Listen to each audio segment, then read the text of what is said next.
दोस्तों किसी टाइम औरतें अपने आप को घर की इज्जत समझती थी, यानी कि समझती क्या, आज भी समझती हैं। लेकिन आज की कुछ औरतें, सब नहीं, कुछ औरतें ऐसी हैं जो अपने काम निकलवाने के लिए अपने शरीर का यूज करती हैं। इंसान के सामने अपना शरीर को फेंक देती हैं, उसे नुचवाती हैं, अपना काम निकलवा लेती हैं। दोस्तों वो समझती हैं ऊपर वाले ने उन्हें ऐसी चीज दी है जिससे वो चाहें कुछ भी करा लें, और लगभग लगभग कुछ हद तक ठीक भी है ये बात।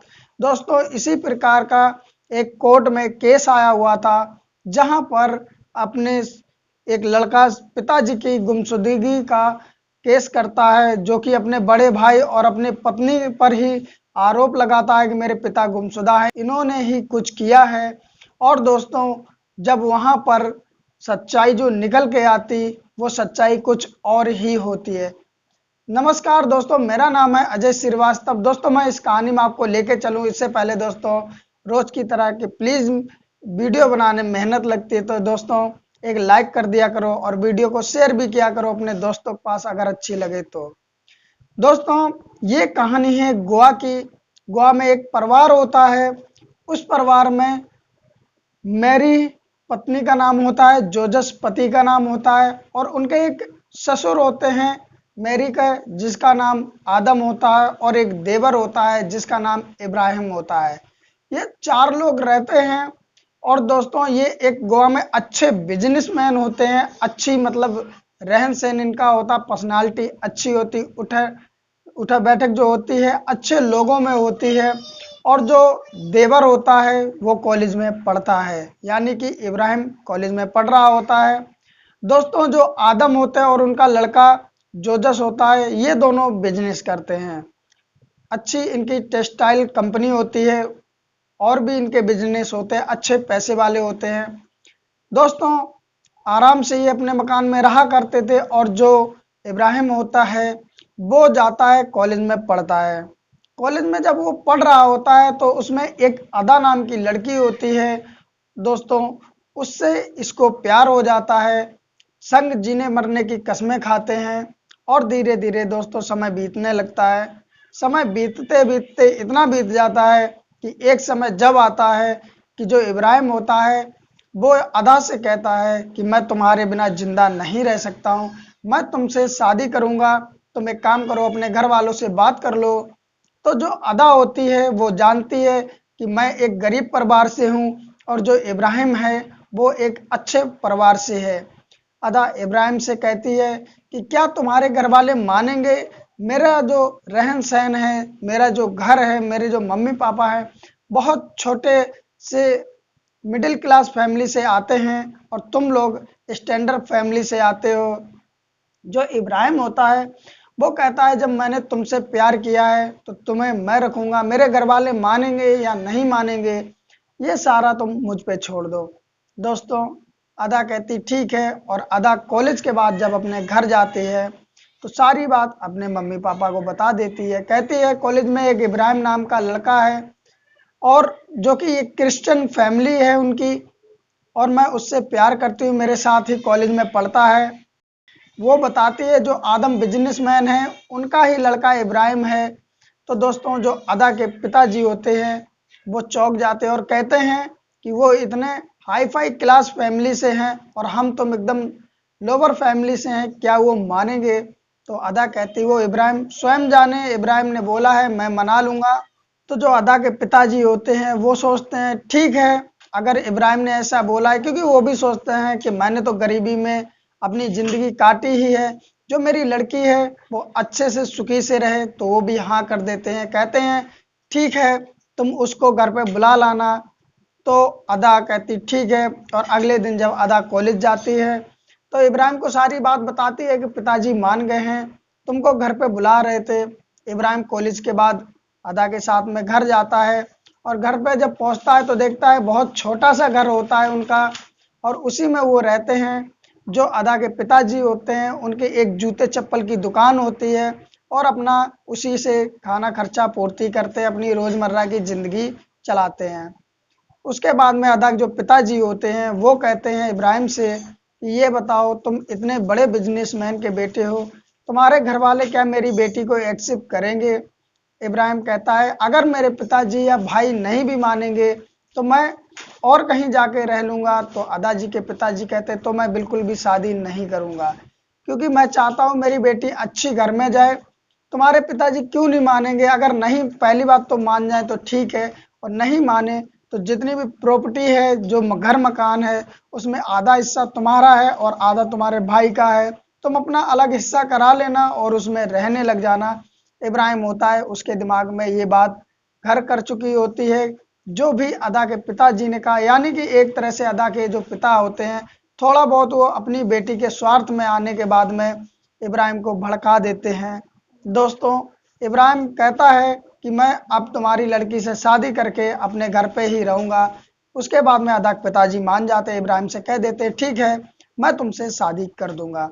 दोस्तों, इधर इब्राहिम जब अपने घर पहुंचता है तो घर पे जाने के बाद में अपने पिताजी से बात करता है कि पिताजी, मैं एक लड़की से प्यार करता हूँ कॉलेज में, उससे ही शादी करना चाहता हूँ। जो उसके पिताजी होते हैं वो तो मान जाते हैं, लेकिन जब दोस्तों ये बात उसके भाई तक पहुँचती है, उसका भाई पूछता है कि कौन है लड़की, कैसी है, क्या रहन सहन, अगर अपने हिसाब की हुई, अपने ही लेवल की हुई तो शादी जरूर आप कर लेना, लेकिन एक काम करो, तुम लड़की को बुला के लाओ।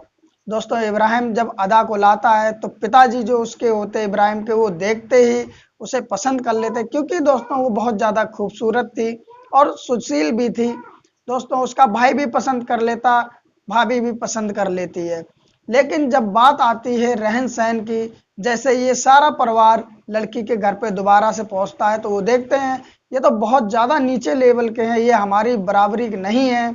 दोस्तों, वहां पर बातचीत करने के बाद में घर आ जाते हैं, और घर पे आने के बाद जो इब्राहिम का बड़ा भाई होता है वो स्पष्ट तौर पे मना कर देता है कि ये शादी हम नहीं कर सकते, क्योंकि जो अदा है वो हमारे तुम्हारे लेवल की नहीं है, वो बहुत नीचे से आई है। अगर हम इससे शादी कर लेंगे तो दोस्तों हमारी थूथू हो जाएगी, क्योंकि हमारा अच्छा हिसाब बना हुआ है। इब्राहिम कहता है मैं शादी करूंगा तो उसी से करूंगा, अन्यथा मैं किसी से नहीं करूंगा। और एक दिन वो अपने घर वालों के खिलाफ जा कर के वो अदा को लेके चर्च में जाता और वहीं पर शादी कर लेता है। दोस्तों, शादी करने के बाद में वो सीधा उसको घर लाता है। घर पे आने के बाद उसके बड़े भाई उसे मना करते कि इसको यहाँ मत रखो, तो इब्राहिम कहता है मैंने चर्च में जाके इससे शादी कर ली है, अब ये मेरी पत्नी है और आज से तुम चाहो या ना चाहो ये इसी घर में रहेगी। दोस्तों, अब अदा और इब्राहिम साथ साथ रहने लगते, लेकिन जो उसका बड़ा भाई होता है वो उसके खिलाफ होता है, और जो उसके पिताजी होते हैं अब वो भी इब्राहिम के खिलाफ हो जाते हैं और बड़े बेटे के हाँ में हाँ मिलाने लगते हैं। दोस्तों, समय कटने लगता है, लेकिन अदा इतनी ज़्यादा संस्कारी थी, क्योंकि वो छोटे घर से तो थी, लेकिन छोटे घर में शायद किसी ने सच कहा है कि संस्कार बहुत ज़्यादा मिलते हैं। तो वो इतनी ज़्यादा संस्कारी थी कि वो अपने ससुर का दिल जीत लेती है, और जो ससुर होते हैं अब वो भी अपने छोटे बहू और बेटे पर खुश रहते हैं और उनकी हाँ में हाँ मिलाने लगते हैं। जब ये सारी बातें इब्राहिम की भाभी यानी कि मैरी देखती है तो वो जल बुझ के राख हो जाती। यानी कि औरतों में होता भी ऐसा है, अगर खुद से कोई हंस के बात करता रहे तो वो बहुत खुश रहेगी, और जिससे वो चिढ़ती है अगर उससे वही व्यक्ति बात करने लग जाए तो वो जल जाती है। ठीक यही यहाँ था, जब उसके ससुर छोटी बहू से बोलने लगे अदा से और उनकी हाँ में हाँ करने लगे तो बड़ी वाली जल गई। अब दोस्तों, वो जो बड़ी बहू से ससुर की भी थोड़ी बहुत कहा सुनी होने लग जाती है कि अदा से मत बोला करो, तो ससुर कहता है कि वो अब इस घर की बहू है, चाहे जिस लेवल की वो थी अब हमारे लेवल की है, हमारी बहू है। तो दोस्तों, जब कहा सुनी होती, जो ससुर होते हैं वो अब छोटे बेटे के साथ में रहने लग जाते हैं उसी मकान में, इब्राहिम और अदा के साथ में। अब दोस्तों, इधर जो बड़ी बहू होती है मैरी और उसका जो पति होता है जोजस, वो कहता है, आपस में बातें करते कि कहीं ऐसा ना हो कि ये पिताजी छोटे बेटे की सारी प्रॉपर्टी लिख दें और हम लोगों को कुछ ना मिले।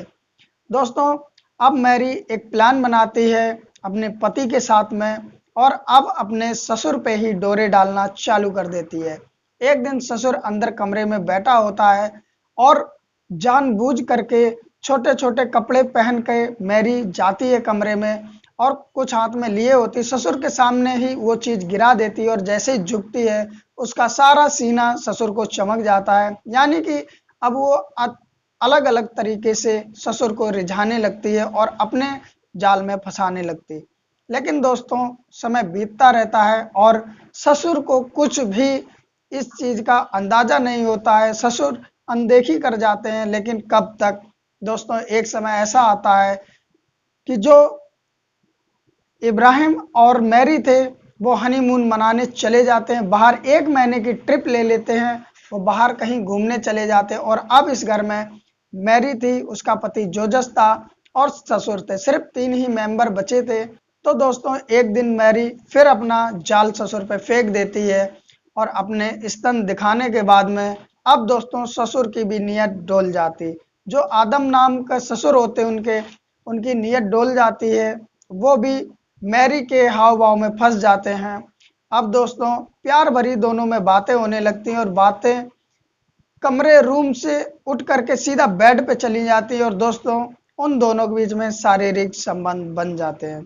दोस्तों जब ससुर शारीरिक संबंध मैरी से बनाता है तो दोस्तों उसको बड़ा मजा आता, बड़ा आनंद आता है। अब दोस्तों ये रोज होने लगता है और जो मैरी का पति होता है, यानी कि जो उस ससुर का सगा बेटा होता बड़ा वाला, वो वीडियो बना लेता है जो मैरी और उसके ससुर के बीच में शारीरिक संबंध बन रहे थे, उसकी वो वीडियो बना लेता है। और वीडियो बनाने के बाद में दोस्तों जब वो कम से कम 8-10 दिन ये चीज़ें हो जाती हैं, उसके बाद में उसका बड़ा बेटा ही वीडियो दिखा देता अपने पिताजी को, तो उसके पिताजी बहुत ज़्यादा चौंक जाते हैं और कहते हैं, वाह पिताजी, तुमने तो अपने बहू के साथ ही ऐसा सब कुछ कर दिया। तो जो उसका पिताजी होता है बड़े बेटे का, वो छटपटा जाता है और कुछ कह नहीं पाता है। अब वो अपने बड़े बेटे से कहता है, बेटा ये बात किसी से कहना नहीं, बहुत ज़्यादा बदनामी हो जाएगी।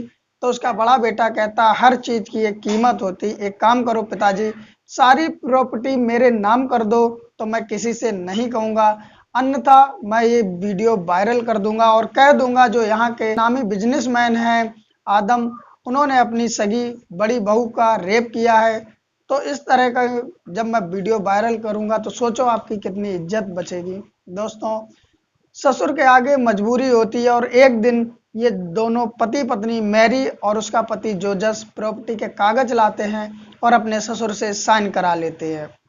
दोस्तों जब साइन करा लेते हैं तो अब इनके मन में एक और विचार चलता है, कहते हैं कि अगर साइन तो इन्होंने कर दिया लेकिन इन्होंने कहीं सच्चाई बता दी तो हमारी पोल पट्टी खुल जाएगी। इस तरह की बातें सोचते रहते हैं और समय बीतता रहता है। कुछ समय बीतता है, लगभग 1 महीना जब बीत जाता है तो छोटे वाले बेटे और बहू आ जाते हैं, यानी कि इब्राहिम और अदा आ जाते हैं। जैसे वो घर पे आते हैं दोस्तों सब नॉर्मल होता है, लेकिन इब्राहिम को पिताजी नहीं दिखते हैं और अदा जो होती है वो भी अपने ससुर को देखती है तो वहाँ पर नहीं दिखाई देते हैं। तो वो भैया भाभी से पूछते हैं। दोस्तों भैया भाभी जो होते शुरुआत में तो मना करते कि हमें नहीं पता, कहाँ गए, किसी बिजनेस के चक्कर में कहीं गए होंगे। दोस्तों उसके बाद में जब 2-4 दिन और गुजर जाते हैं, इब्राहिम को वो नहीं मिलते हैं। तो इब्राहिम अब सख्ती से पूछता है अपनी भाभी और भैया से। जो भाभी होती है वो गुस्से में बोलती है, तुझे रहना है तो रहे, नहीं तुझे घर से मैं बाहर निकाल दूंगा क्योंकि ये घर अब मेरा है। जब इतनी बात इब्राहिम सुनता है तो उसके पैरों तले जमीन निकल जाती है। अदा भी कहती है कि मानो ना मानो इन्होंने ही कुछ पिताजी के साथ कुछ गलत किया है, क्योंकि ये प्रॉपर्टी तो पिताजी के नाम थी और इन्होंने अब ऐसा क्या कर दिया जो इनकी हो गई, जो ये कह रहे मैं घर से निकाल दूंगी। दोस्तों इस तरह जब इब्राहिम और अदा बात सुनते हैं तो वो सीधा पुलिस स्टेशन जाते हैं। वहां पर वो कंप्लेंट लिखवाते हैं कि इब्राहिम कहता मेरे जो पिताजी हैं उनको मेरे बड़े भैया और भाभी ने पता नहीं क्या किया है जो वो गायब हैं। दोस्तों पुलिस वाले उन दोनों को अरेस्ट करते हैं, पूछा बताई करते हैं और कोर्ट में मामला पहुंचा देते हैं। और जब कोर्ट में ये मामला चलता है तो दोस्तों वहां पर इब्राहिम के बड़े भाई से पूछा जाता है जोजस से कि तुमने अपने पिताजी के साथ क्या किया। जब वो सही से बताता नहीं, घुमाता फिराता है, तो जो जज होते हैं वो उसको पुलिस वालों को दे देते हैं और कहते हैं इसका रिमांड लो और इससे पूछो। जब पुलिस वाले अच्छे से रिमांड लेते हैं तो वो सारी बात कबूल देता और अगले दिन पेश किया जाता है कोर्ट में। कोर्ट में जब पेश किया जाता तो वो बताता है कि जब मेरे छोटा भाई और छोटी बहू चले गए बाहर हनीमून मनाने के लिए 1 महीने ट्रिप के लिए, तो उसके बाद मैंने और मेरी पत्नी मैरी ने एक प्लान बनाया। उसके तहत ही मेरे ससुर जी को मैरी ने फंसाया और शारीरिक संबंध बनाए। उसके बाद मैंने वीडियो बना ली और उनको ब्लैकमेल करना चालू कर दिया। उसके बाद मैंने प्रॉपर्टी के कागज पे साइन करा लिए और मेरे पिताजी किसी से कह ना दें, किसी को सच्चाई ना बता दे, इसलिए हम लोगों ने मिलकर उनको मार दिया। दोस्तों सारी वो सच्चाई कबूल लेते हैं, जो भी होते सब सुन के चौंक जाते, कहते हैं कि एक बहू और बेटा कितना नीचे हद तक गिर सकते हैं कि अपनी इज्जत भी बर्बाद की और अपने पिताजी की जान भी ले ली। दोस्तों जो कोर्ट होती है उनको सजा सुनाती है और जेल में डाल देती है मैरी और उसके पति दोनों को, और जो वो प्रॉपर्टी होती है वो उसका भी सही से बंटवारा कर देती है। और दोस्तों बंटवारा करने के बाद जो छोटा बेटा होता है और अदा होते वो अब अच्छे से घर पे रहने लगते और जो उसका बड़ा भाई और भाभी होती वो जेल में चले जाते। दोस्तों इस कहानी से आप लोगों को क्या सीख मिलती, प्लीज़ दोस्तों कमेंट जरूर किया करें। कहानी आपको कैसी लगी, अच्छी लगी हो तो भी प्लीज़ कमेंट किया करें, और ना अच्छी लगी हो तो भी प्लीज़ कमेंट जरूर किया करें। और दोस्तों थोड़ी सी भी मेहनत देखे मेरी इस वीडियो में तो एक लाइक भी कर दें। और दोस्तों इस तरह की कहानी और सुनने के लिए चैनल को सब्सक्राइब कर लें, उसके बाद एक घंटी दिखेगी उसे दबाकर ऑल पे कर दें। और दोस्तों कहानी अच्छी लगी हो तो अपने दोस्तों को भी फेसबुक और इंस्टाग्राम व्हाट्सएप पे शेयर जरूर करें। फिर मिलते हैं किसी नई सच्ची घटना के साथ, तब तक के लिए नमस्कार।